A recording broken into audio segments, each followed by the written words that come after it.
to Tabula Rasa, bitches! Hello. Hello! Oh my god! Hi! My name is Allie, and my pronouns are she, her. And I'm Nick, and my pronouns are he, him. And welcome to Season 2, Episode 1 of Tabula Rasa, bitches! We're so glad you are here, and we hope you're excited we're back. We are so glad! Oh my goodness. In Tabula Rasa, bitches, your two co-hosts discuss and dissect Buffy the Vampire Slayer, a show that bonded them together so many years ago. And in this episode, we'll be discussing Season 2, Episode 1, When She Was Bad. As usual, we'll do our best to avoid spoilers beyond this episode, but today we'll discuss this episode's spoilers and all. After spending the summer with her dad in LA, Buffy returns to Sunnydale very unsunny. It seems her takedown of the Master and dying and coming back to life is still affecting her. Surprise, surprise. To make matters worse, the Anointed One and his minions have a plan to bring the Master back. Yikes. Buffy keeps pushing everyone away as she avoids dealing with her trauma. Things come to a head when Willow, Cordelia, Giles, and Miss Calendar are kidnapped by the Anointed One's goons for the Master Restoring Ritual. Buffy, with the help of Xander and Angel, saves the day and gains some closure by smashing the Master's bones to dust. The next day at school, Buffy finds true friends can forgive and forget. The gang is together again. And shout out to Buffy Guide and Allie for helping me write this summary. Oh my goodness, Allie, we're back! Yeah, friends, what you don't see behind the scenes is Nick's very detailed play-by-play episode summaries. And me paring them down. I just am nervous that we're going to leave out some crucial context. I don't want folks to be confused. That's true. I just like to strike a happy medium so that we're not, not too much stuffy, scripted stuff at the beginning, and then we can just get into it. Because I do hope people are watching along. It's totally cool if you're not. You do you boo, but I have really enjoyed the watching aspect. Because, you think you know this show. You're like, I've seen it 100 times. But I really am noticing different things. I'm thrilled for people just tuning in for us. I think that's very kind. But Allie, you're the yin to my yang, and I'm grateful for you. I mean, we are delightful. You'll find no arguments here. Oh my goodness. How have you been? We haven't recorded since April, Allie. And it's July now. Oh my God. Where did these months go? It feels like I was just in LA and then I snapped my fingers and now we're back. It has been crazy. So I've been doing a lot of business side of things for my acting career, meeting with agents and casting directors and things. More just kind of networking sort of things. So it's not like I've applied. It's sort of, hopefully if they enjoyed our meeting, they'll get back to me and sign me as a client. But, still waiting on that one. But yeah, doing what I can for that. I've been back at the Murder Mystery Company doing live shows as well as Zoom shows. So that's been cool. Yeah. And just happy to be still podcasting. I am still so proud of us for following through. Yeah, dude. That's bananas. Yeah. Here we are. Just to be clear, my day-to-day life is very routine. My direct deposit at my day job shows up every 2 weeks, and so I stay working there. And that's, here we are. I live vicariously through the excitement of your life, though, and I'm just glad to be on this journey with you, Allie. I am so happy to have you with me here. Folks, just so you know, this isn't some made-up friendship. Nick is one of my best friends. I text him all the time. He is the one I can text with literally anything, whether it be the awful thoughts I have about other people throughout the day or my own personal problems and things. Like, there is a reason we have this chemistry. We put in the time, for sure. Oh, I love the horrible things we say to each other and nobody else. Which is It's been a good time. I don't mean to usher us along here, but I don't know about you, Allie. This is one of my favorite episodes. I have a lot of notes a really to get good through, episode, and I want to be cognizant. And of your time. I did want to just say at the top of the episode this season, I am so freaking excited for this whole season. Going through when we were making our calendar, it's just banger after banger. It's so good. It's going to be such a joy. And it's so satisfying to continuously come back and be, oh yes, Buffy is as amazing and fantastic as I always knew it was. So that's great. Even more amazing in a lot of ways. My love for it just grows. Just becomes more complex and deepens. So yeah, let's hop back into when she was bad. So I noticed, okay, so right at least the way I'm watching it, right at the start, they do a last season on Buffy the Vampire Slayer, and they go through some of the key scenes. Oh, just going through it, I felt so nostalgic. It was such a rush, and then it ends with the Master dying, and it was just, it's such a good show. Yeah, it really does. It does feel good to be back, even though I'm still going through episode by episode as I edit for publishing, because as we are recording this, by the time you're hearing this, season 1 will be over, but it's not fully released yet. We still have 3 more episodes to release. But yeah, it was really cool jumping back, and in a way, we're kind of in the same place as them, like end of summer, school starting back up, getting back into working on the podcast. So that was kind of a nice parallel. Did you ever play? So the episode starts off, Willow and Xander, they're on summer break. They're eating ice cream, playing a quote game, seeing if the other can identify a quote they use. Do you ever play any kind of like quote games like this? I am so bad at games like this, Allie, because outside of Buffy, okay, we could play the quote game with Buffy all day long. I have not seen shows. It stresses me out watching a new show or a new movie. I just go back to the same Parks and Recreation, Buffy the Vampire Slayer, Barefoot Contessa. I have seen Ina Garten cook every single recipe. I have 26 seasons of Barefoot Contessa on and I've seen them all. But I'm not good at the quote game. You have a diverse movie, TV taste. I think that you would rock at the game that Willow and Xander were playing. I do a good job. I do have a pretty great memory for quotes. I am very much like you, though, especially recently with the state of the world. I do definitely go back to shows that I know how they go. I know that I like them. It's not a gamble at all.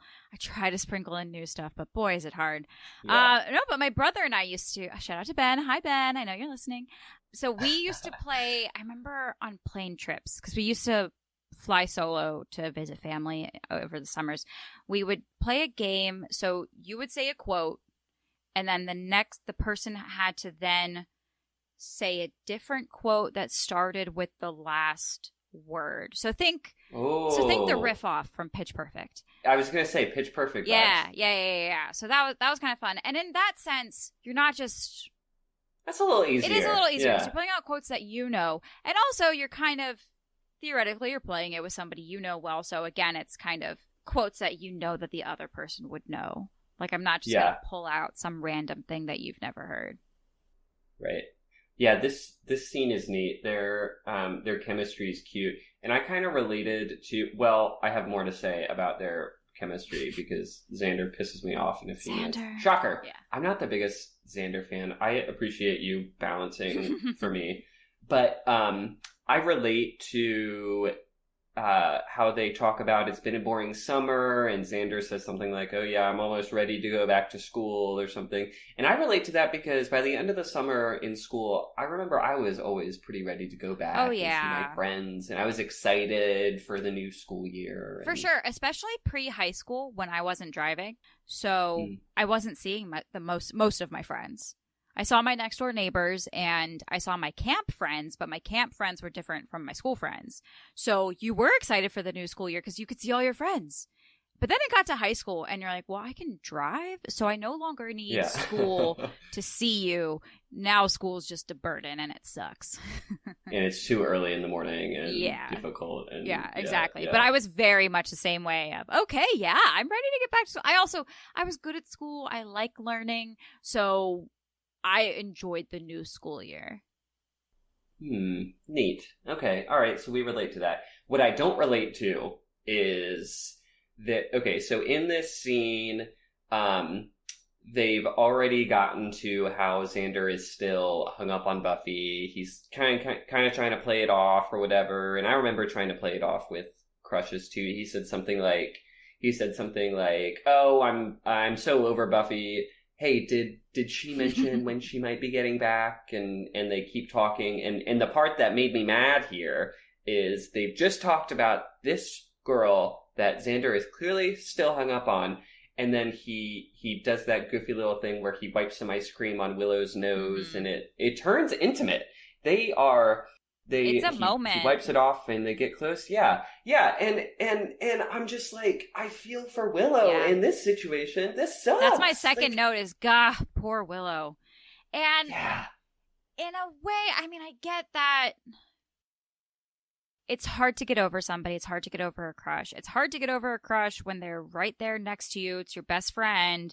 So I can see Willow, but oh, baby girl, getting so caught up in the moment. Like, and also, how dare Xander? Because I know boys are oblivious. I know that they are even stupider than we often give them credit for. But how can he not know?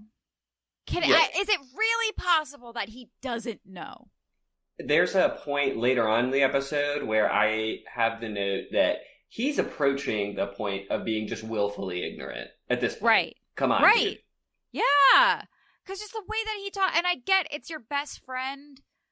So, I mean, who else is he going to talk about Buffy with? Yeah. But then to almost kiss her? I know. That it's just too, that's a line. And yeah. Willow deserves the world. I know we'll both fight for her honor always. Well, and it's this season, right? She has good things coming her way. She has good things coming her way. So you're right. So, but I will say some points to Xander. So thankfully, this almost kiss gets interrupted because a vampire is there, and I will say, go Xander. No hesitation. He punches the vampire, just like launches into action. It's awesome. Yeah. And he even says something like, get behind. I think that he says something to Willow where, he throws himself in front of her to definitely like put himself before the he was vampire. Protecting her. It was sweet. Yeah. It was sweet. Yeah. But great timing, Buffy. Yeah. While he did make an excellent first move or a reaction to the vampire's first move, I am glad that Buffy came in to finish off the vamp. Yeah, it's just so classic Buffy coming in at right the exact time. And the way they did the camera angles here, doing like you at first just see, I think part of her, and you realize it's her, and she throws a vampire. Oh, it's so cool. And she does the turnaround, and her hair flips, so you get to see that cute new bob she has.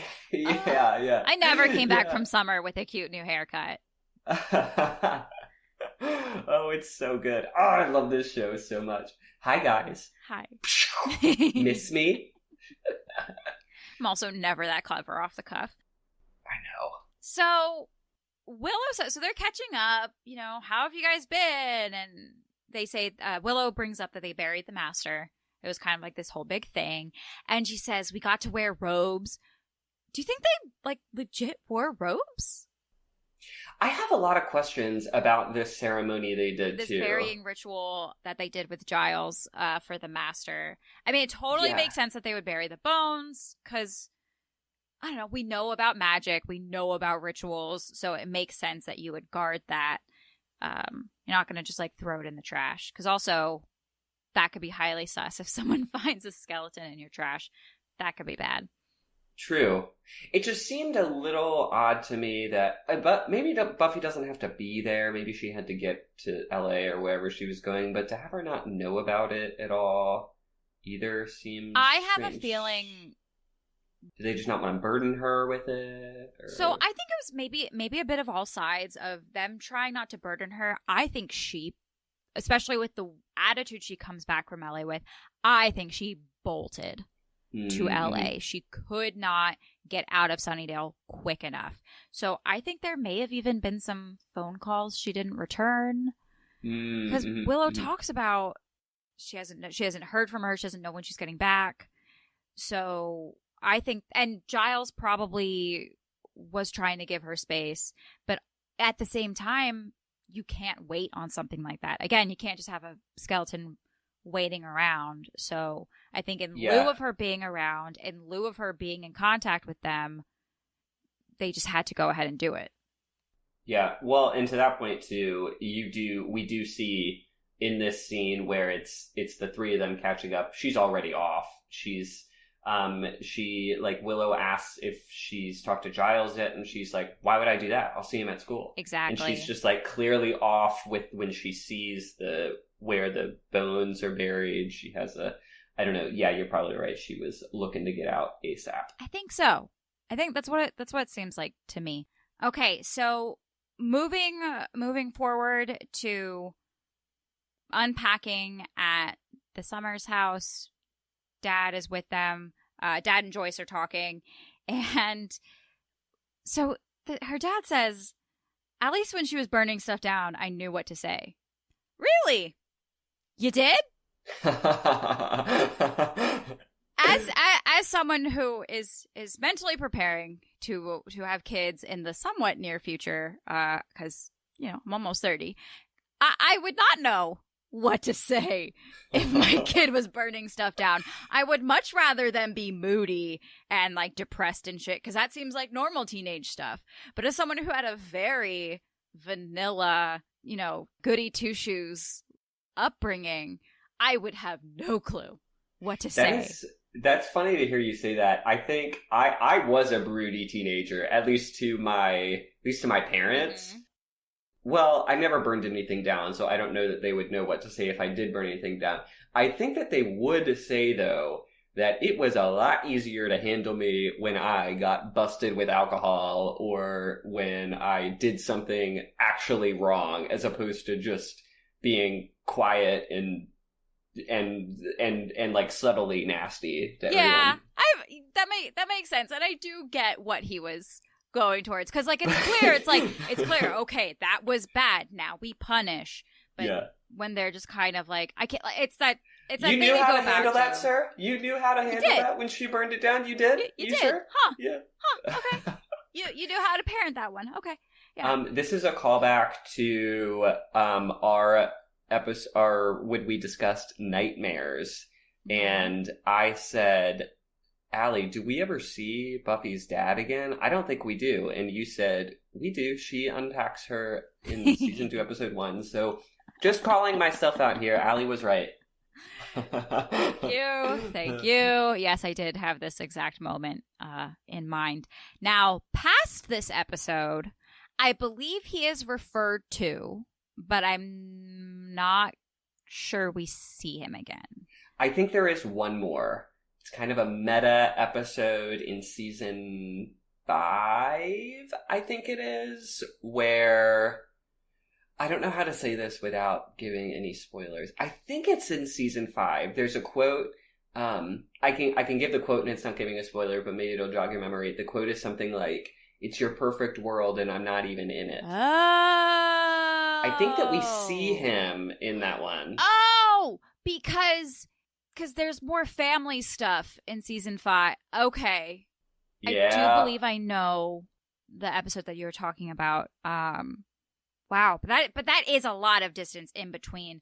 I do think there is more reference to him. Like, I think there's another summer she spends with him. Or she references like, it was great spending time with my dad, blah, blah, blah, blah, blah. But yeah, he does not become, it is definitely the Joyce Summers show, which is fine by me because she is delightful. Not mad about it. So are we ready to jump in to school the next day and finally seeing one Miss Cordelia Chase?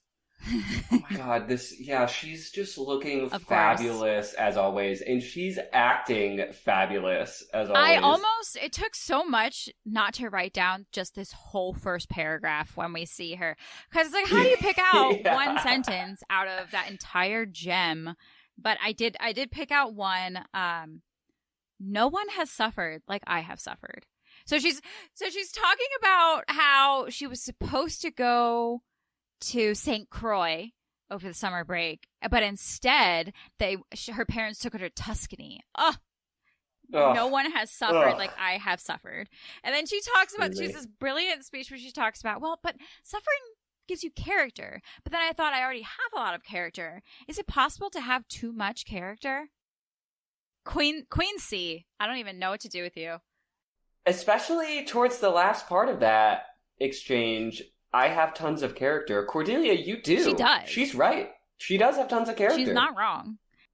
And with what we know of Cordelia Chase, I don't think she can have too much character. I don't think so either. Absolutely not. And just seeing her develop this, oh God, I'm so excited. Oh, I'm so excited. Yeah, but just what a fabulous reintroduction to Cordelia. And then I think this next part with this scene is like a montage of different conversations that you sneak in. So Cordelia has her part with her friends, and then there's this next part with Giles and Snyder. I think is really funny too. And Snyder's talking about how awful the first day back is. He's like, the students are locusts. They're pointless and relentless, and Giles just goes, Snyder's ranting about how much he hates kids, and Giles is like, I do enjoy these pep talks. I had that written down too. I love it. And I also love the dramatic timing. I mean, obviously it was designed this way, but I think it's so beautiful when they do this. So just as Giles is talking about, or Snyder is talking about how, all these raging hormones just turns boys into gibbering fools. And of course it pans to the side, and it's Giles seeing Miss Calendar for the first time back at school. And of course he turns into a gibbering fool, and she's just like cool as a cucumber.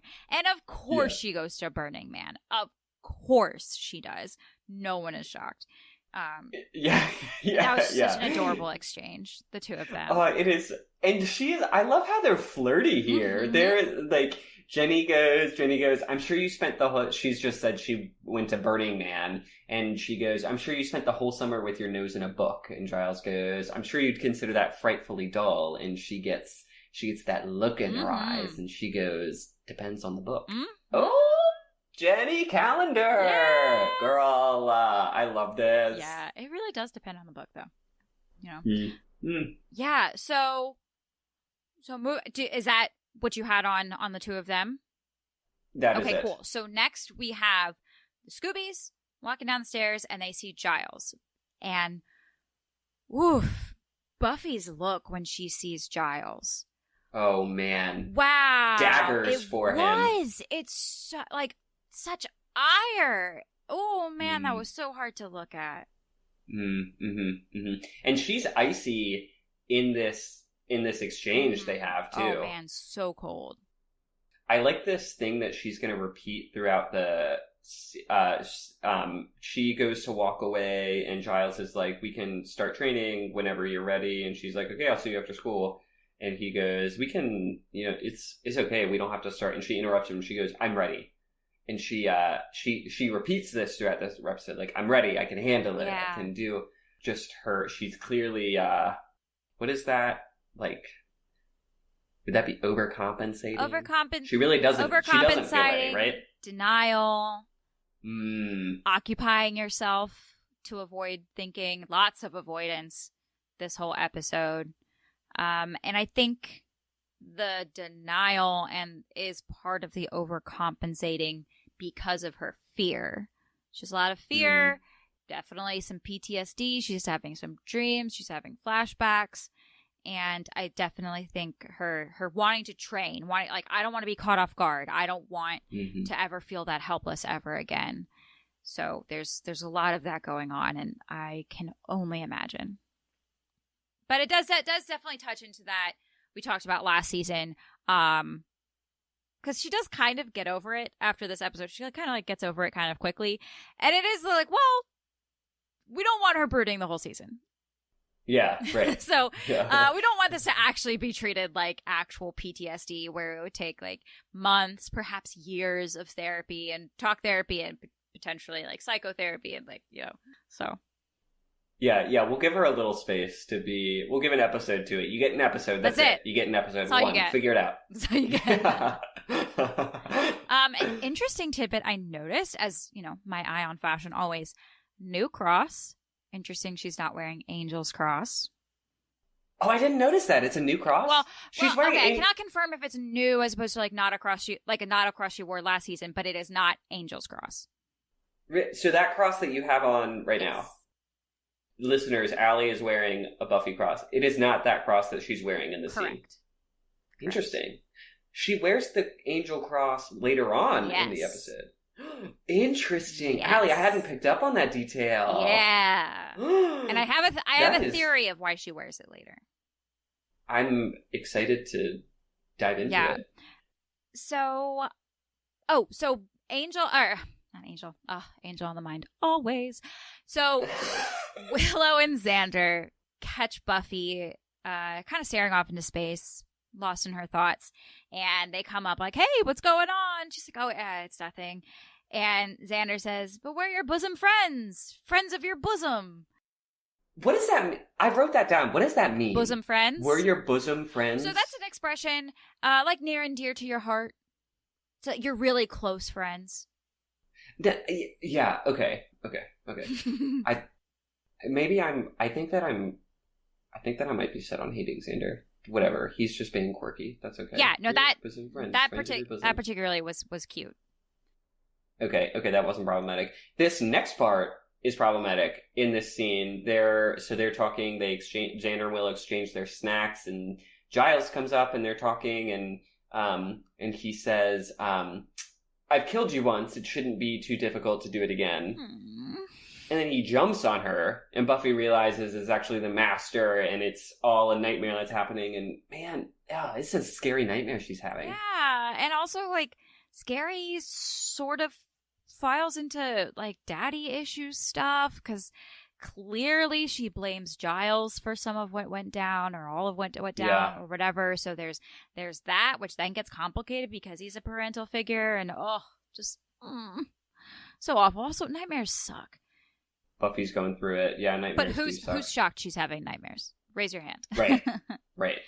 Yeah. So she wakes up from this nightmare, and the dreamy one is there. Which, again, all actions are good or bad based on how they're received and who's doing them. Because he is not just outside of her window, he is inside the room, leaning up against the window. He is perched. Yeah, which, I mean, David Boreanaz, you can crawl through my window anytime. My boyfriend will understand. But the way he's perched, to your point, it's that he's not crawling in and he's made a sound and he's woken up. She wakes up. He's there. He's just there. Yeah. It's that whole stealthy Batman shows, you don't hear when they show up. You just, like, turn around and they're there. Well, and certainly she has a tood with him because she's also pissed at him. Mm-hmm. I think she's blaming him a little bit too. Absolutely. But just in general, if I woke up and a man was watching me, I don't know that I wouldn't have a tood with him either. Also true. But she's not startled at all. Right. Which definitely happens a lot with she and Angel. And I think this maybe goes back to A, her Slayer sense, and then maybe B, her person I'm in love with sense. But it is very interesting. She comes up and it's like she's expecting him to be there. I would not have the same placid reaction regardless of who was standing there. Sometimes my boyfriend comes home late and he tries to be sweet and, like, kiss me before he crawls in bed, and I get startled. So, like, yeah. But this is also really hard to watch. Like, equally as hard, I think, watching her be cold to Giles. She's just so, I mean, and I get the same way she blames Giles for, like, trying to hide the prophecy from her, all of that. I can see how she kind of holds it against him. But so hard to watch. Yeah. Angel is talking about, the Anointed One is coming, and she again says, I can handle it, or I've got this, or whatever. And Angel says, don't underestimate him. This is the iciest phrase she says to him to me. She says, is that everything? Because you woke me up from a really good dream. I know. And we know that she didn't, and she's just hurting. And then in his face, he looks so hurt. And then he just has that, like, very soft, I missed you. And then she finally says it, but he's already gone. And she regrets it, yeah. See what happens when you push people away? Yeah. I would more say see what. Well, yeah, you're right. Yeah. Ugh. Luckily, the people who love her stick around. You know, Including Angel. Including Angel.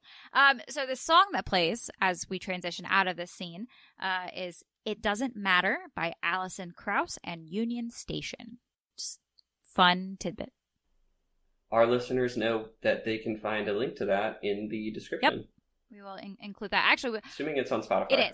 It is. And we will have another link to a song later on because there's 2 featured songs in this episode. The next song that plays, I really enjoy. I think it's a good song. Great song. Also, one more thought I had on that scene. So she left her window open. She does that a lot. Well, I guess we could also, in theory, maybe he opened it, but that also means it wasn't locked because I don't think he'd be breaking in. But I think it's quite possible. But she doesn't make an effort to close it after him, so I'm guessing her window was open. In which case, was she kind of hoping he'd come? Ooh, that's an insightful question, Allie. As much as she is pushing people away, she really does want them to stick around. Mm-hmm. Yeah. Like, oh, come on. When she says like, oh, did you expect me to spend the summer pining over you? Because I didn't. Yes, you did. Yeah, I don't did. believe you're you not lying for a millisecond. You spent every waking moment thinking about that dreamy face. I think there is a point. I still dream about that dreamy face. Mm-hmm. I think there is a point.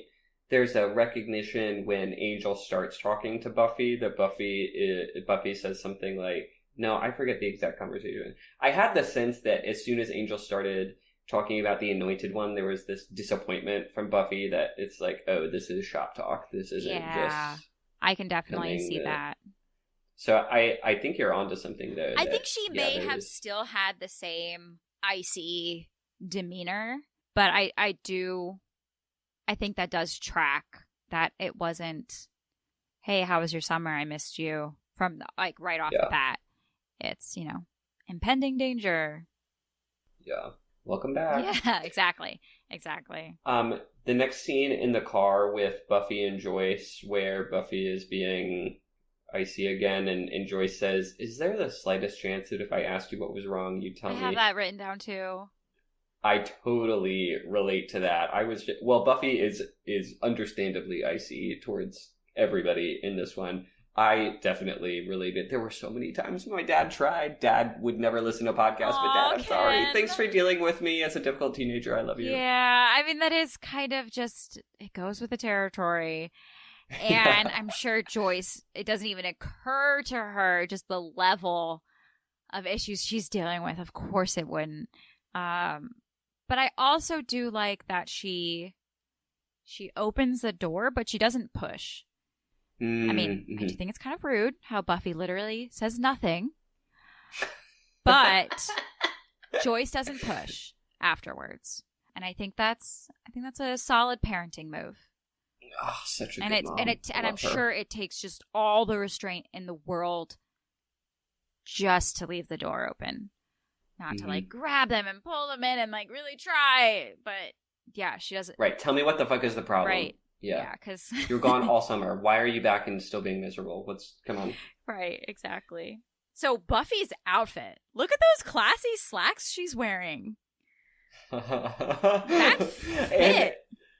And in the scene before too, her sunglasses are pretty sporty. That might be a bit of a hot take because I feel like the slimmer sunglasses are in right now, but I like them. I like the... So the rounded ones are sort of coming back in the same way. So the 90s is coming back. So the slimmer ones and the more round ones are both coming back because they were like both 90s because the slimmer ones were like 80s holdovers. So neato. Yeah, I think they're super fab. The favorite looks social media post that I do every week for this episode is gonna be lit because there's a lot of them. Yes. Yeah, she is putting her best foot forward. Oh yeah. Sure. So at school the next day, Buffy's catching up with Willow and Xander, and then there's a class that finishes, and Cordelia comes out. Right before that. Oh yeah. So Buffy tells Willow and Xander that Angel stopped by.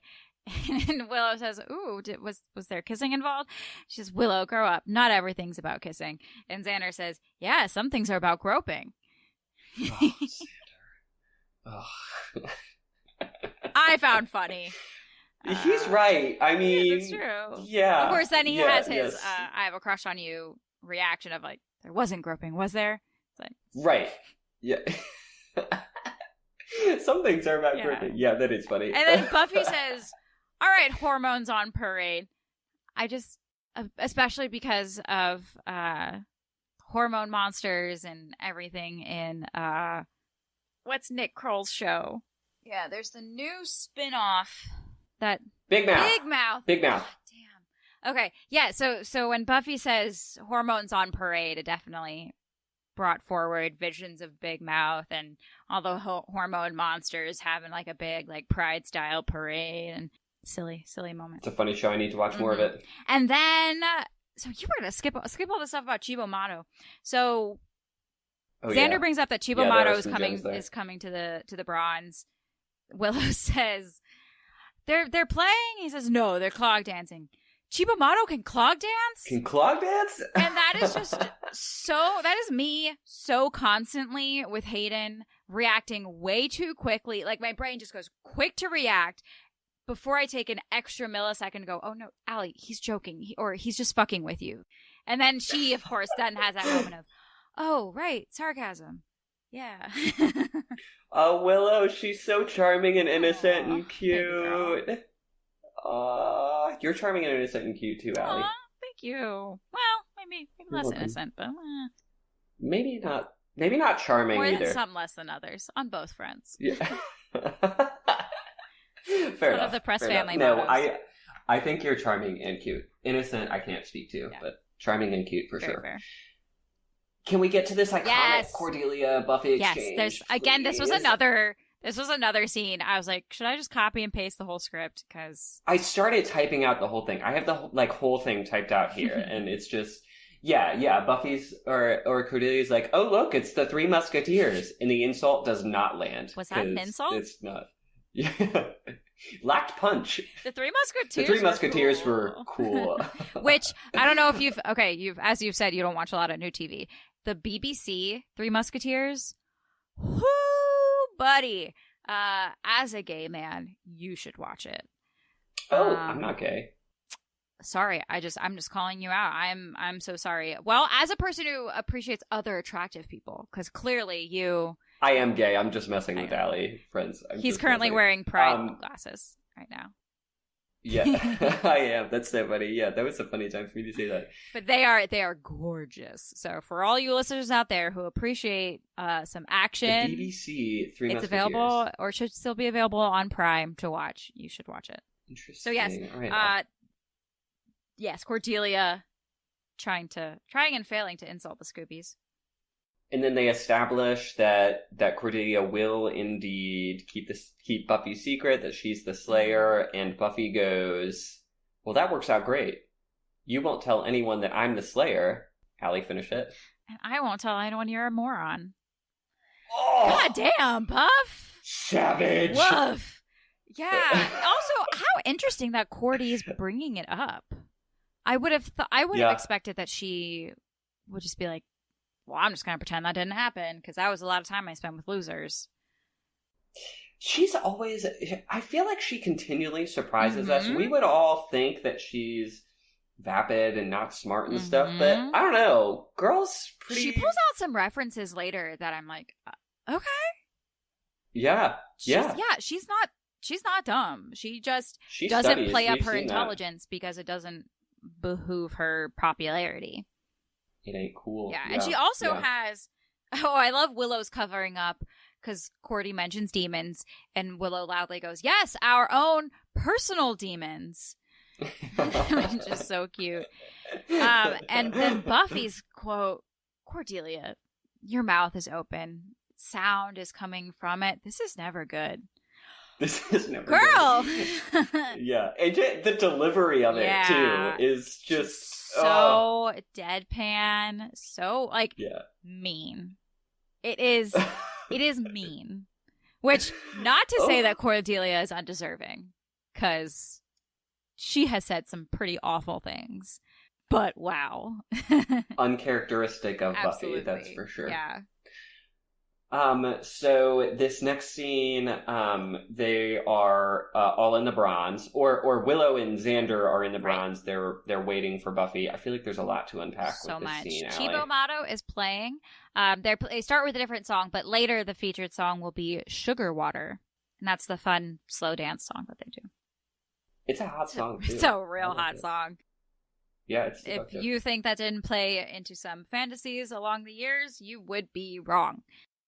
Oh my goodness. Yeah, so there's the whole Xander's clearly waiting for Buffy.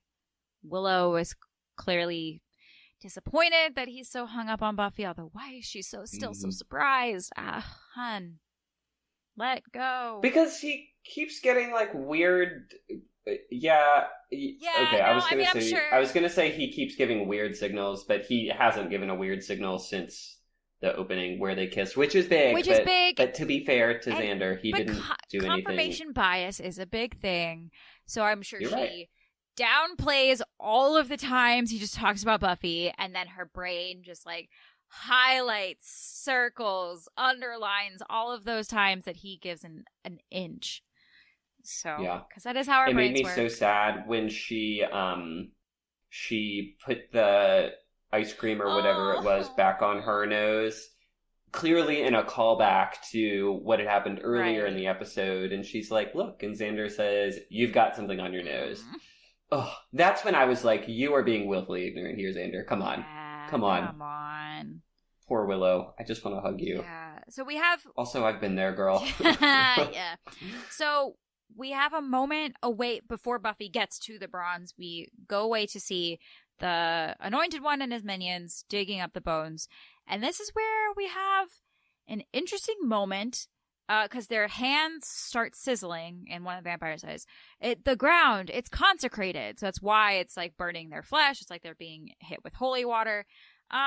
So we talked about last season kind of the weird lines about what affects them and what doesn't. Like a cross affects them if it's within enough proximity, has to be pretty close, and it's like they can walk through a cemetery, because I guess it has to be skin contact. So because they can walk, why wouldn't they be able to walk through a cemetery? Yeah. Why wouldn't they be able to walk through a because cemetery? it's consecrated ground, it's holy. They go into the mausoleum. Clearly that's consecrated. Oh. So why would they be able to do it? But this shows they're digging fine until they start digging with their hands. So maybe stuff that's holy and consecrated, it does have to be skin contact. I assumed that that it was just part of the ritual, that they had consecrated the masters. I didn't think the whole thing in the graveyard was consecrated. I thought it was like... I guess maybe it's not. I don't actually know their practices. So I guess in theory, it might not. I've never done a ritual where I bury the master's bones. Yeah, so but I've buried people. I have been at myself. Burials. Yeah. Yeah, and they say a prayer, right? When they go. But... It would make sense that it would be consecrated. But I don't know. Maybe it has to be a specific prayer about blessing the place and not just blessing, like, their soul. Oh, yeah. So, like, maybe it would have to be, like, for this place. Because, again, what separates water from holy water is the blessing. Right. So, I don't know. The note that I have from this little mini scene is when... So they're like, the ground, it burns, and the Anointed One says, dig. I just want to be like, bitch, you dig. You get on your... You're just sitting there looking. You and your chief minion there. Y'all dig. It's the privilege of power. It does also speak to the power that the Anointed One has. He will make them... Yeah, they will feel pain to... Yeah, when they listen to him. Interesting. So we're back at the bronze. My note is, fuck, I want a sexy entrance set to music. Oh my god, she looks divine. Devastating. Just the whole setup is incredible. Yeah, you got the music, you got the lighting, haircut, you got the sexy dress. The shoes. Yep. Yes. Yep. And then another heartbreaking exchange. Angel is doing the mature thing. He's like, did I do something to upset you? And she liar, pants on fire. Oh, this is when she says, like, I don't know what you thought if you expected me to spend the whole summer pining over you. I didn't. I moved on. Like hell you did. I don't believe you for a second. And it's just, he looks so hurt because he cares about her. And you're just like, And then it only gets more awkward and heartbreaking where she walks over to Xander and she's like, let's dance. And they have this whole sexy very dance sultry thing and clearly leading him on, which is a real bitch move. Yeah. So it is, totally leads him on and then just like leaves. And Xander, Willow, Angel, everybody's uncomfortable. And I think Buffy gets bad friend points here, but I do think that the way they are portraying trauma and grief, I think it's accurate. People, like, they're nasty. They're really bad. If I know you've been through trauma and grief, I have too, and it's not cute. Like, this idea that you don't act like how you would hope that you would act, I think that is accurate. Right, we all like to think that we would be the big hero and either move on gracefully or deal with it well, and not everybody does. And a lot of people, this is the classic acting out. Mm-hmm. And, it's easy to see from the outside that, like, you're acting out, you're being stupid, you're being immature, you're being mean. But on the inside, that's just doesn't work like that. Yeah, actually, she's just trying to keep it together. Right. Yeah. Right. Yeah, but it is particularly cruel.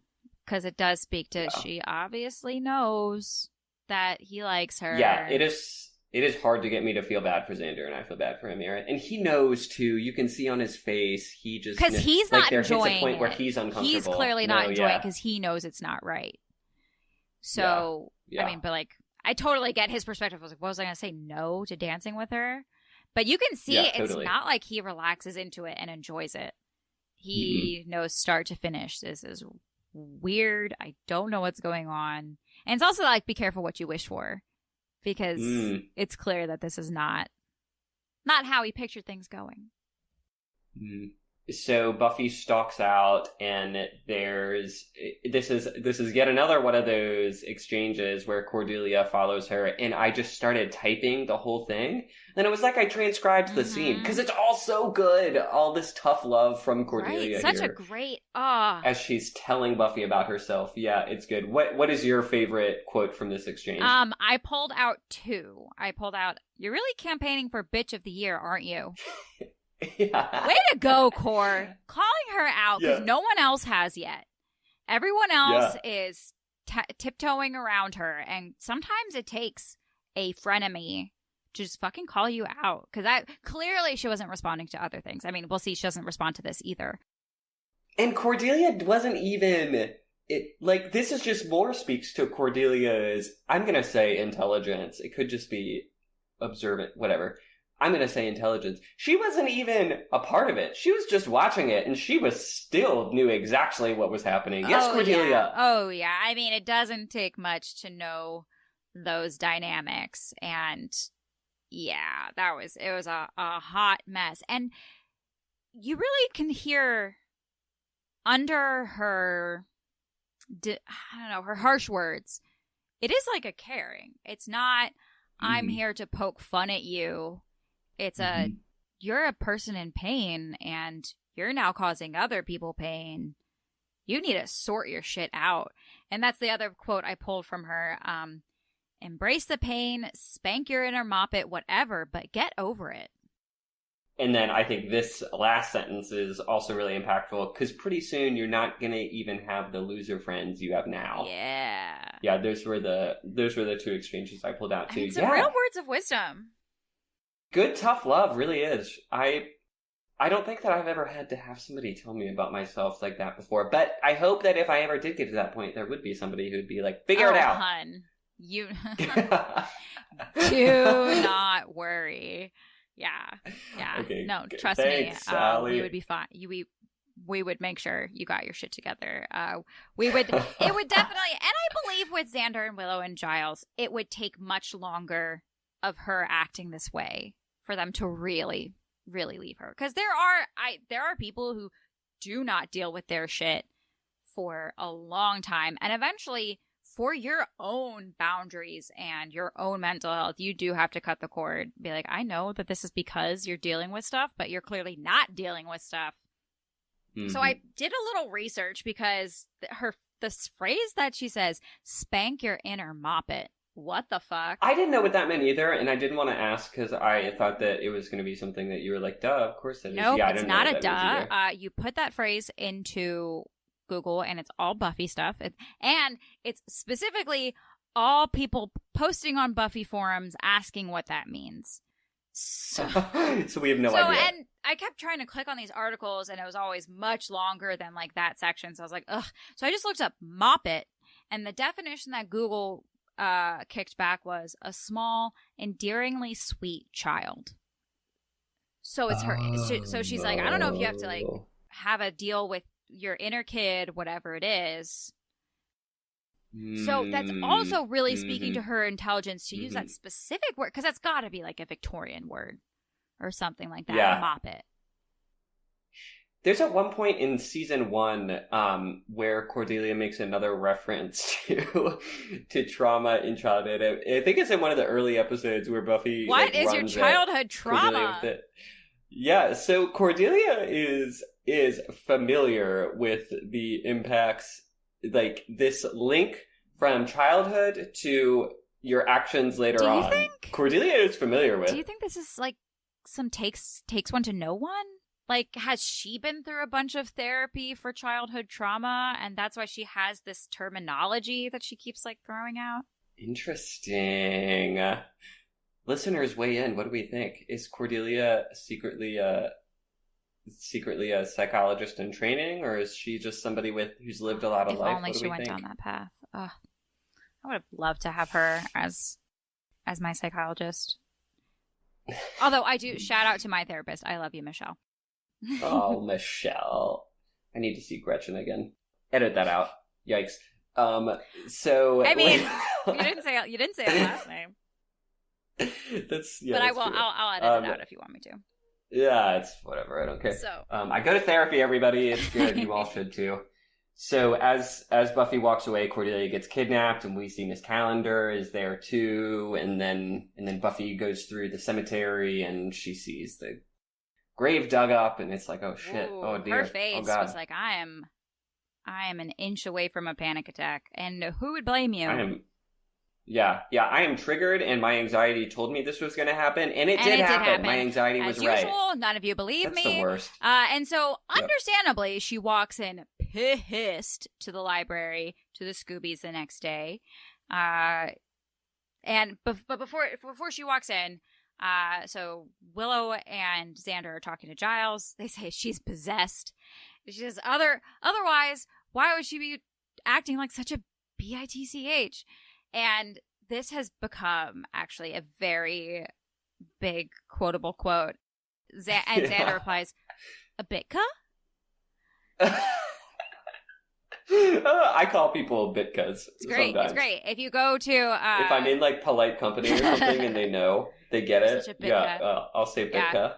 For fans of Xander Harris and Nicholas Brendan, he has bitka merch on his website. I didn't know that. That's funny. Yeah, I think there's even stuff that says like head bitka or something like that. He has a lot of fun stuff. He has some yellow crayon stuff too. Oh, that's good symbolism. Yeah, go support Nicholas Brendan. We'll put that link in the thing too.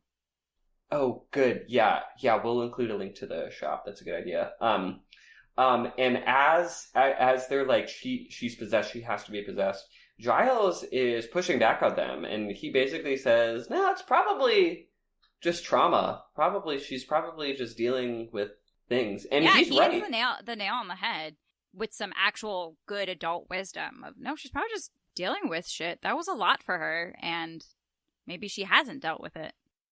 So Buffy appears, and like you said, she is pissed. She says to Giles, I seem to recall you telling me he was history. Mm-hmm. And they just have this icy exchange, and And Giles is like, I don't know, I've heard of it. We can like look it up or whatever. And Willow is trying to weigh in, and Buffy shuts her down. And this is another good Xander moment. Buffy shuts Willow down, and Xander is like, that's enough. And it's not until Buffy shuts Willow down that he says Oh, that. yeah, this whole episode, it's like, you can come at me, do whatever you want, but when you hurt Willow, it's a whole other story. Which is totally true, and she's absolutely had the reverse with Willow defending Xander. Of like, again, I don't care about me; it's my people that I care about. Yeah, don't mess and with she really, when you hurt a smart person, they know how to come back at you. Because the things that, while she's pushing people away, the things that she throws back at people, she knows exactly what buttons to press. Man, she throws back being a vampire at Angel. She throws back them being civilians at Willow and Xander. Oh, man. Oof. Yeah, even in that exchange with Cordelia, she calls Cordelia stupid. She calls her a bitch. Yeah. And Cordelia just accepts it. She's it. like, yeah, I can hold my own. Yeah, exactly. I love that. So here's the point I was talking about earlier. She walks in this scene and she's wearing Angel's cross. That's so fascinating. So my theory is, again, while she's outwardly pushing away people, I think she maybe wants the safety and like the kind of like security blanket ish. After she sees the empty grave, she is so raw. Maybe this is her most treasured cross that she wears. So that day she chose, I didn't want just any of my crosses. I needed this cross. I needed my big ass cross that vampire guy gave me. Allie, you've blown my mind. Wow, what a good detail. I did not pick up on that. Oh, that's going to be a social post. I'm sort of trained in script analysis and stuff, so, you know. You are. So, Snyder interrupts the group and he disperses them all to class, and the students leave, and it's Snyder and Giles, and he's being a dick about Buffy. And Giles defends her. He goes, you might consider her the benefit of the doubt. She might surprise you. He stood up to his boss. That's big. That's hard to do. Yeah. I mean, it's his girl, you know. I had two set dressing notes. One of my biggest pet peeves in film is an empty cup. And you can just tell by the way that, and maybe I'm wrong. It's possible I'm wrong, but you can I feel like you can just tell by the way someone holds a cup and just like the way that you see it, you're like, there is nothing in that cup. And Snyder even goes to like take a drink from it. I'm like, I don't believe you. I don't believe there's anything in that cup. It looks like paper. It looks like you could, and it would just like fall out of your hand. I don't believe you. And then behind them is a mural that, you know, looks, the art style makes it look like, you know, some like student mural or whatever. But if you think about it, like, that's like someone had to go paint that. Unless that school that they were using, unless their colors were already the same school colors of red and gold as Sunnydale high schools, somebody had to paint that mural. Some set dresser had to put that up there. Yeah, you were saying it's impressive that a set designer, set dresser, whatever, did a whole mural for this scene. How long is the scene? It's not. Yeah, I mean, knowing that they would use this high school for 3 years, it's fair. Yeah. I'm sure that stuff like that goes a long way for you. But it's also just like, it makes sense that they would do that kind of thing, because if you are really setting up a high school, like you would notice if it had bare walls. That would be weird. Yeah, but that's true. It is always fascinating to me to think about, like, someone had to paint that. Or when you catch a glimpse of a newspaper, like, someone had to write those articles. Right. Yeah. Neat. Good detail. Good attention to detail, Allie. You continue to impress me. Speaking of attention to detail, Buffy has some attention to detail when they get a message thrown. So they're in the library talking about what's going on, what the Anointed One's doing, and they get a message thrown in a rock, and wrapped around the rock is Cordelia's bracelet. And Buffy immediately goes, this is Cordelia's bracelet. I had that written down too. How did you know that belonged to Cordelia? That is impressive. Like, I mean, some people have signature pieces that they just always have that chain on. Cordelia doesn't. Cordelia matches with different outfits. I was like, there is no way I would notice, and I would know by sight another girl's bracelet. There's just no way. I just had a thought occur to me. We'll see where this goes. Is that what, it's what Cordelia was wearing when Cordelia was telling Buffy about herself. Yes. So it was that she was wearing it that night to the bronze. So is it possible that even though Buffy was acting nonchalant, she was sparring back with Cordelia? Is it possible that impacted Buffy more than we'd think, and it was like ingrained in her, that exchange? Is that possible? Quite possible. And maybe even similar outcome, different angle. Just her as a slayer, she clocks. She just takes in information. So she would remember what she was wearing. Like, that was the last. I think that's right, that it's not that this is a bracelet that she at one point wore, but she recognizes the bracelet because she was just wearing it last night. And so maybe she, as part of her detail gathering or whatever, as the slayer, she takes in that information. Yeah. So Buffy reads the note that says "Come to the bronze," or she's dinner or something, and then she goes to leave, and she makes it clear that nobody else is going with her. She again is like sassy to them, and everybody's surprised that they're not just going to go along with her. And Willow says, "I love this." Do you have this written down too? Willow said, "I'll read Willow. You read Buffy." Willow says, "Well, what about the rest of the note?" What rest of the note? The part that says, "P.S. This is a trap." Too right. Willow. Too right. Yeah, you right. And also duh, but you know. Yeah. But I just love the way that she phrases it. Doesn't miss a beat. P.S. This is a trap. You were right. Don't mess with smart people, because their sass is usually pretty on point. I'll note again that Buffy once again says, "I can handle this." Yep. The cocky, and this also is totally, while I don't agree that like this is how a person should handle things, this is so teenager behavior. Even when it's not on a scale of this. You know, it's when they get overwhelmed with homework or their schedule or whatever. It's so classic teenager to go, no, I've got it. I can handle it. So she goes to the bronze, and Angel catches her on the way in.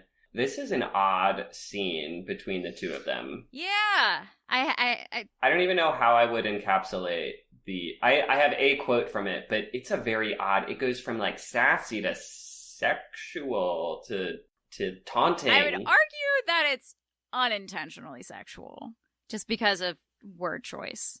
So she says her tone is very sexual. Okay, you go. Oh, she kind of turns it back around. Yeah. Okay. So she starts off with, stalking isn't really a turn on for girls. She's not wrong. True. Yeah. Good point. Again, going back to the it depends who does it. But she's not wrong. But Angel firing back with, "Why are you riding me?" And I'm like, word choice, phrasing. Are we doing phrasing? Phrasing. Yeah. That verb choice was probably not the best. I mean, it's not like he's the only person to ever use that word in that definition, but when it's between two lovers, you're like, and then I took down when she says, "Oh, or should I say undead American?" When she calls him a vet, and that's again going back to she knows exactly what to say to hurt people. She's just really pushing that, like, "You're a vampire, I'm the slayer. You're a vampire, I'm the slayer."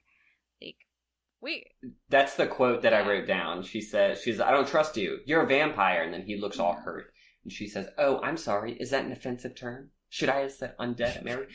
Oh, man. Yeah, funny and cutting. She really squeezes some lemon juice into that cut for sure. Yeah, she does. Yeah. But he doesn't leave her. She stalks off, but we see she stalks off to go into the bronze, and we see the vampire who's pretending to be Cordelia, and Angel walks in behind her, so he doesn't leave, I mean, which is kind 9 times out of 10, I'm like, believe women. If they ask you to leave, leave. This is that 10th time where he is absolutely correct to not be leaving her alone. She is way overcompensating. He can definitely tell she's not dealing with stuff. And okay, you may think that you have this all handled, Miss, but yeah, yeah, you will get yourself killed. Exactly. Yeah. So yeah, I'm totally with his choice to follow her and go against her wishes. Because that's what everybody needs to be doing right now, because Buffy doesn't know what's good for her. Yeah, poor girl. So it cuts, and they're back in the library, and this is when the three of them, Giles, Xander, and Willow, who are still there, they put together that the ritual to bring back the Master is not people who were emotionally or spiritually, yeah. But in order to bring back the Master, they have to have the people gathered who were physically close to him when he died, which is the three of them. And they look up, and vampires are there. Yeah. I have written down, tut, those damn Sumerian translations. Just so unreliable. I hate when it gets translated into Latin and then into English. Man, it's just so unreliable. Yeah. And then they're back at the Bronze with the decoy vampire. And I've written, ooh, here's the... Oh, never mind. Because we go back to the scene of the library, and when Buffy rushes back to see, and she finds that they're gone. I go, not the computer. Yeah. There's significant damage. There's some real damage, and I don't think you're going to pay for those new supplies. Yeah. Again, we have... Sunnydale High isn't coughing up the money either. Sunnydale High. This will not be... This is not the first nor the last time. That library will be trashed, and just the school in general. But really, the computers. I mean, books are. But the computers are so expensive, especially at that time. Yeah, and I love in this scene, Xander is understandably pissed. For sure. Yeah. I don't know what your problem is. Well, okay, that's not entirely true. I think you probably do know what her problem is. I think it's pretty clear what her problem is right now. Yeah. And he says, but as of now, I officially don't care. If you'd have worked with us for 5 seconds, you could have stopped this. And then this is another Xander good friend point. This is another Xander. He's so nice about Willow. He says, if they hurt Willow, I'll kill you. And I believe him. I believe him. Yeah. Yeah. He loves his friend. Yeah. And then they get back to the Bronze. Now Xander is with Buffy. So Buffy is interrogating the vampire while Xander and Angel look on like, woof, she's getting aggressive. And I say, yes, I knew it. Here's the torture with the cross. And she yanks her necklace again. God damn it, Buffy.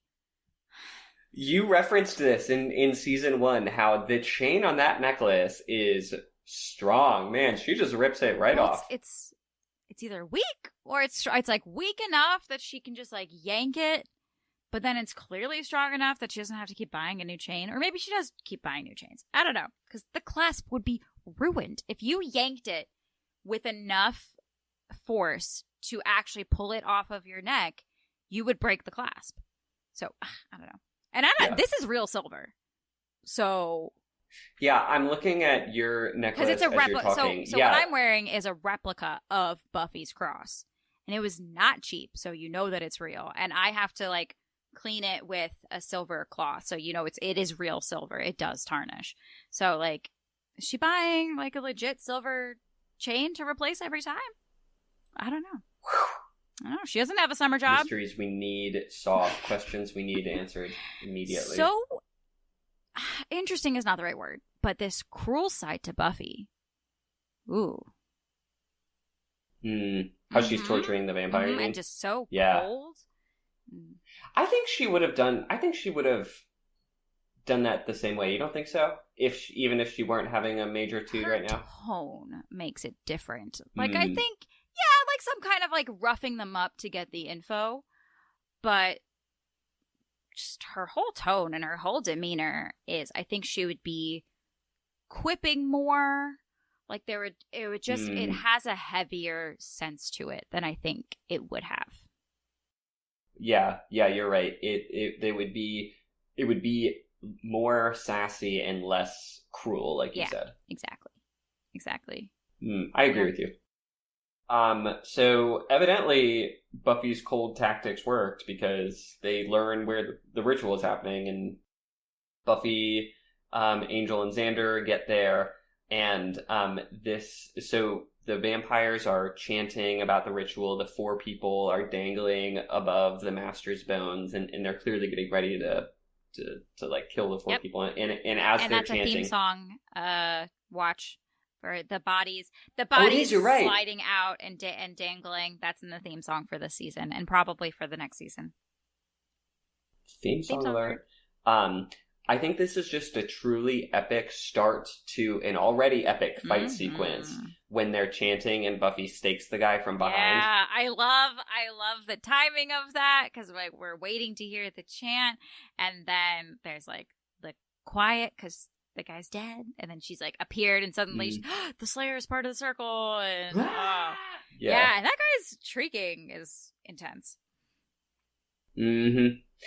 I think this is such a cool fight sequence. This fight choreography is impressive. We see some of it, and then there's camera angles, and we hear it, but they could just add that in production. But even with the angles, sometimes we'll get a glimpse of like a foot or something. I think this fight sequence they have is a lot more built out than what we see. And I think it's really cool. It is. It's a really good fight scene, and this whole situation, it really does point out she literally could not have done this on her own.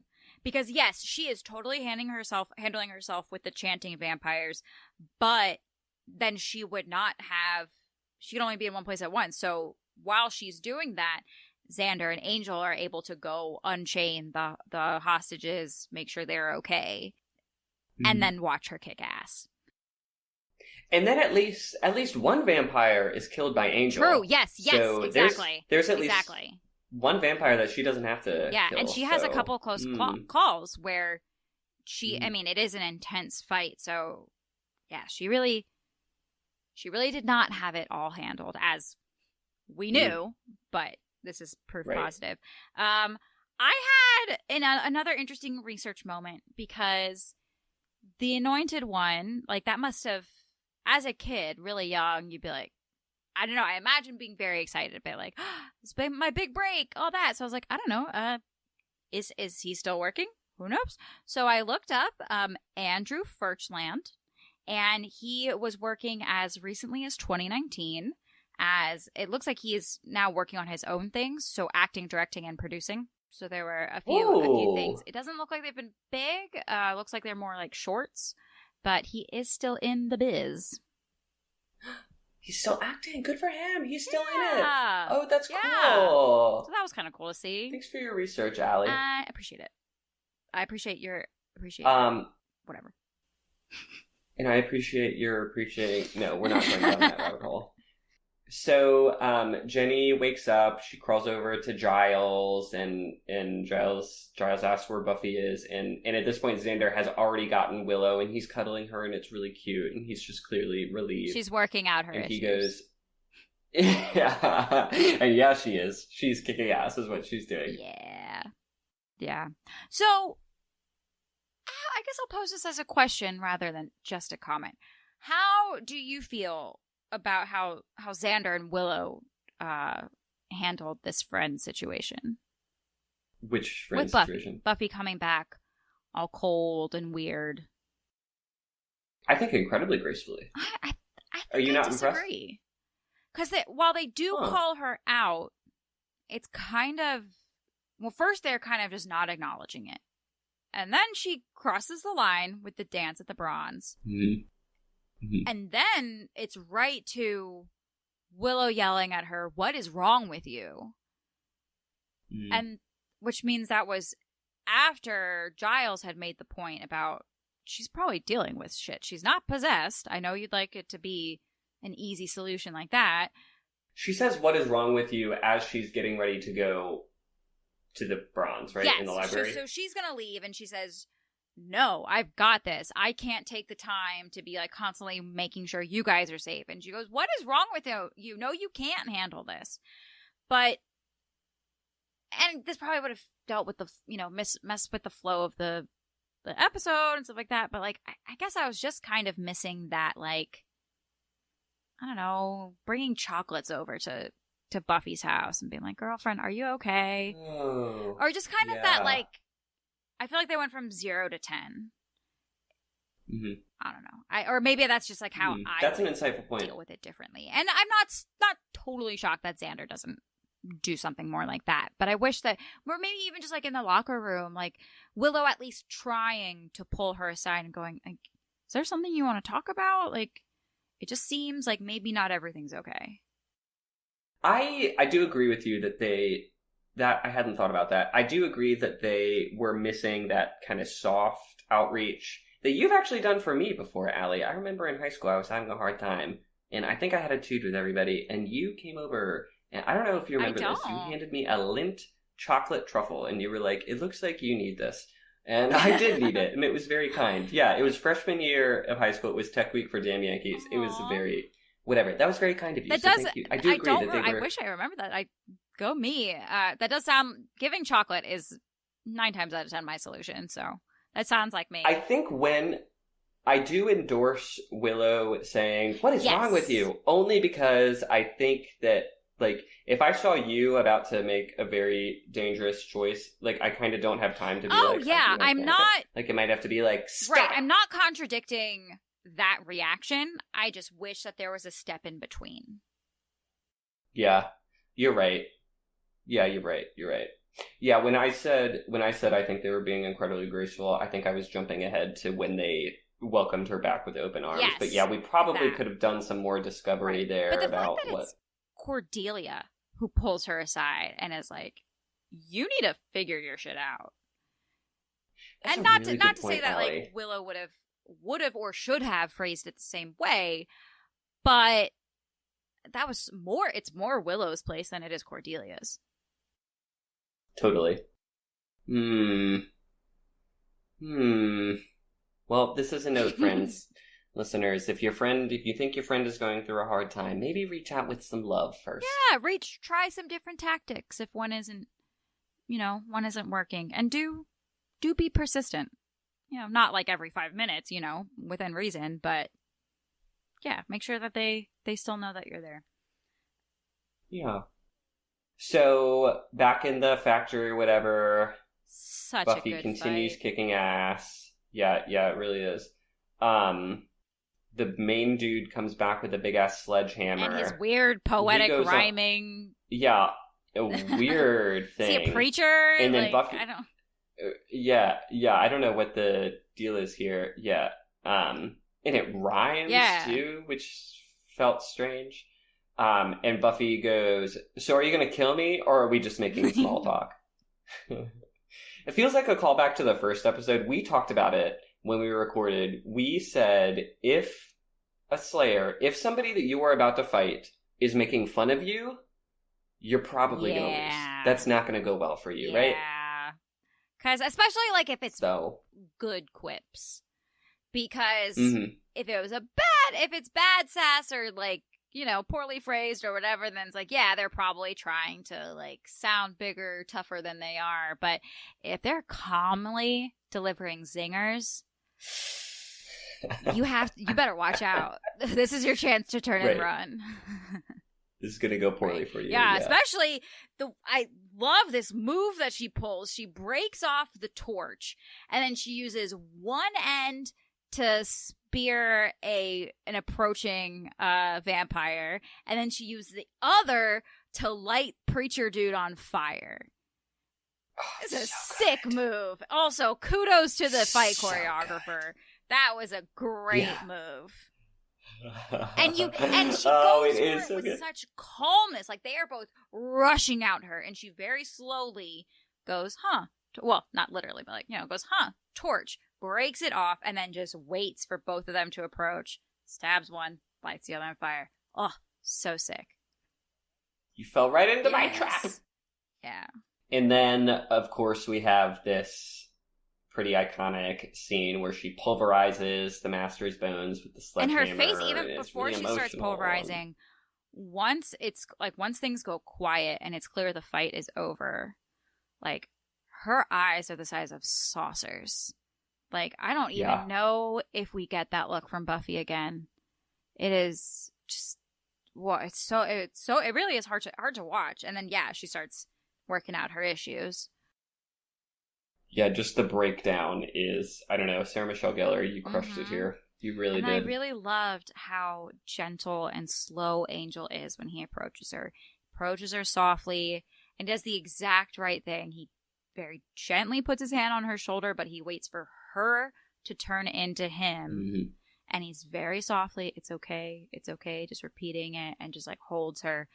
And solid points. You can just tell that he's like, this is what it... All right. Yeah.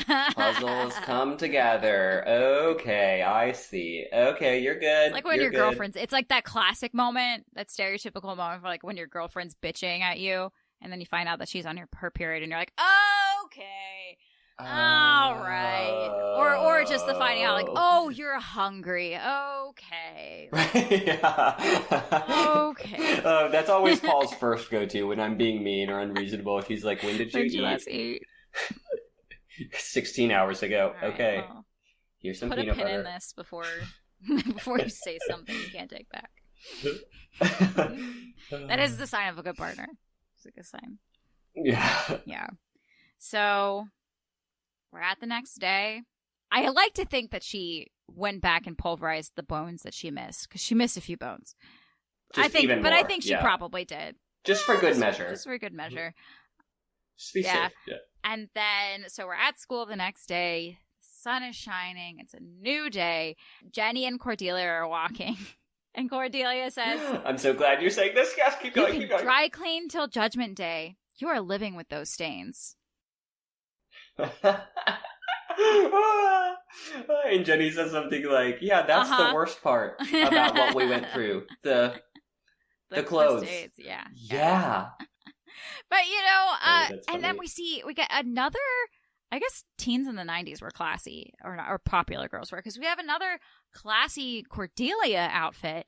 She looks just as nice as Jenny does. Like, she could easily be a teacher herself. I was going to say, if you didn't know, yeah, it totally looks like two teachers crossing. Yeah, Cordelia gave us many great looks. Yeah. Yeah. And then we see Buffy with Giles and they're processing and she's just really embarrassed about how she was acting. And, and he says... what does he say? That it's pointless. Or this beating yourself up is pointless. Just it's entirely pointy. And I like when he's like, this is hardly going to be the worst mistake you ever make. And then he goes, that may not have been as comforting as... But it's so true. It's so true. Yeah. It is. Yeah. A little bit of perspective. Mm-hmm. And then this olive branch. So as Buffy walks into the classroom and there's this moment where Buffy sees Willow and Xander and they see her and it's like that tense moment like right after a fight where you're like, are we still fighting? Right. And Willow is so kind. She says, we saved you a seat. Oh. Yeah. So nice. Yeah. And I had a thought. So we've talked about how in her pre-Sunnydale life, she was the popular girl, all that stuff. She was Cordelia. Which makes me think she had similar friends to what Cordelia has. So vapid, followers kinds of things. So it makes sense that Buffy would be super wary because she hasn't had real friends like this. Where you can actually make a mistake and it's... Yeah. Yeah, where you can get past that. That's another really good point, Allie. Your insight is so good. Thank you. This is new for Buffy. Yeah, well, and it makes sense why she's like the whole conversation with Giles, because she doesn't know friends who won't just like ostracize you at the drop of a hat or wearing the wrong color to the event. Yeah. Oh. Yeah. There's a last good quote from Xander here. This is the last quote I have for this episode. Actually, I have one more. Just kidding. They're talking about what they want to do that night, and Xander goes, well, we could grind our enemies into talcum powder with a sledgehammer, but gosh, we did that last night. And I love that. Because it's that last, everything's going to be okay, because it's all right, we're addressing the elephant in the room. And Yeah, right, with humor. The whole, right, we're making fun of it. We're all okay.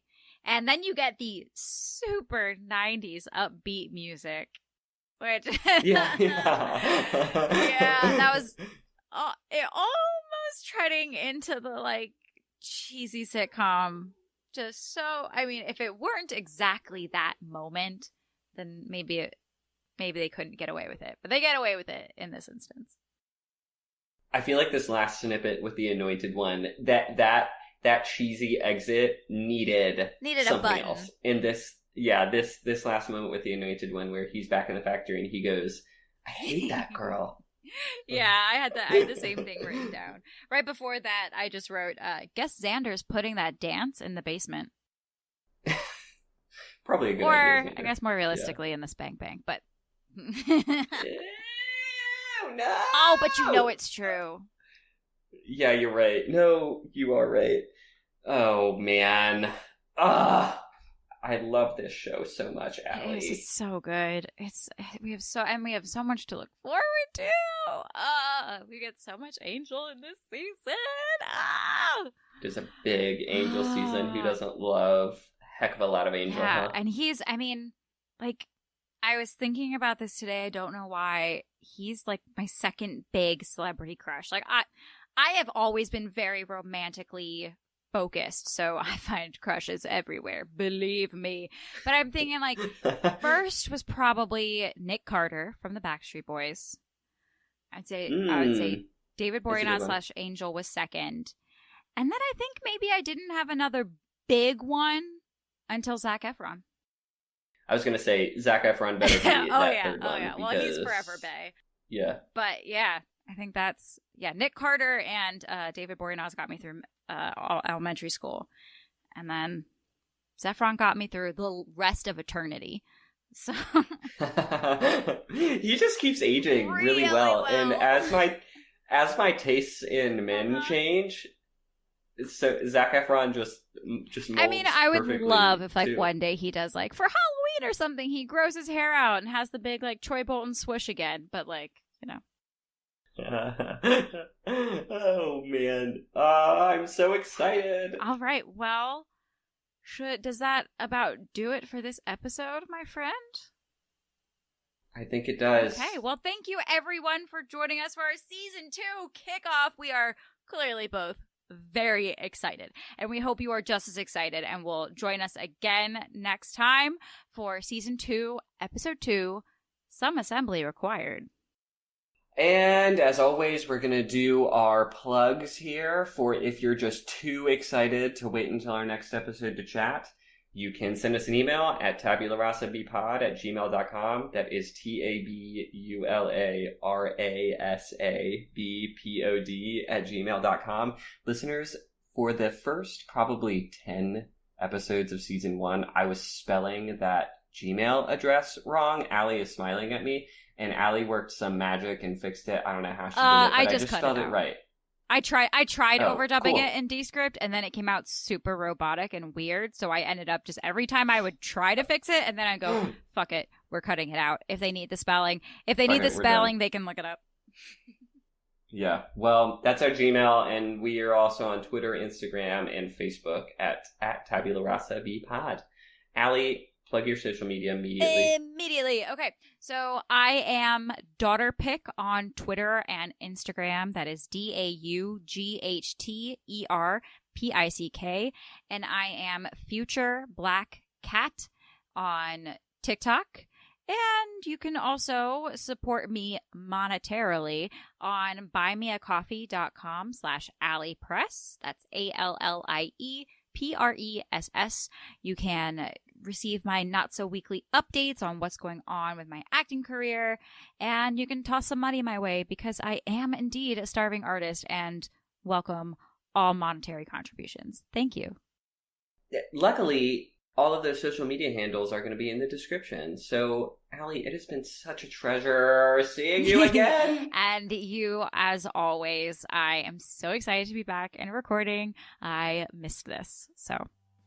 You better make some proud choices. I love you, and I love all of you out there. Make proud choices. Bye. Bye. Tabula Rasa Bitches is hosted by Allie Press and Nick Mercer, with music by Inflaton Cult, artwork by Charlotte Fleming Design, and consultation by Evo Terra.